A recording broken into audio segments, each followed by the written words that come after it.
Road ప్రమాదంలో గాయపడిన వారిని గోల్డెన్ టైంలో కాపాడిన వారికి కేంద్రం భారీ రివార్డ్ అందించనుంది.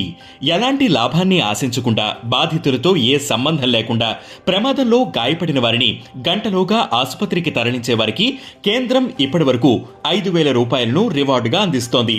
అయితే ఇప్పుడు దాన్ని 5 పెంచి 25,000 ఇవ్వాలని నిర్ణయించినట్లు కేంద్ర రోడ్డు రవాణా శాఖ మంత్రి నితిన్ గడ్కరీ వెల్లడించారు. ఇటీవల నాగ్పూర్లో రోడ్డు భద్రతకు సంబంధించి జరిగిన కార్యక్రమంలో ఆయన ఈ విషయం చెప్పారు.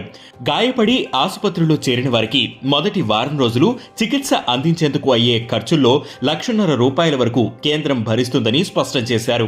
వాలంటరీగా ముందుకు వచ్చి రోడ్డు ప్రమాదాల్లో తీవ్రంగా గాయపడిన వారిని ఆసుపత్రికి తరలించే వారికి ఇలా రివార్డును అందించే రివార్డ్ గుడ్ సామరితన్స్ స్కీమ్ ను కేంద్రం 2021 అక్టోబర్లో ప్రారంభించింది.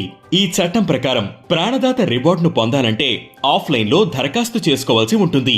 క్షతగాత్రుల్ని ప్రమాదం జరిగిన గంటలోగా ఆసుపత్రికి తరలించిన తర్వాత పోలీసులకు సమాచారం ఇవ్వాలి. పోలీసులు అధికారిక లెటర్ ప్యాడ్ పై ప్రాణదాత వివరాలను నమోదు చేసుకుని ఒక అక్నాలెడ్జ్మెంట్ ఇస్తారు. దాన్ని జిల్లా స్థాయి అప్రైజల్ కమిటీకి పంపి ప్రాణదాతకు ప్రోత్సాహం అందించాలని స్టేట్ ట్రాన్స్పోర్ట్ కమిషనర్ కు సిఫార్సు చేస్తారు. ఆయన ఆమోదంతో ప్రాణదాత అకౌంట్లో రివార్డ్ అమౌంట్ జమ అయ్యి ప్రశంసా పత్రం లభిస్తుంది.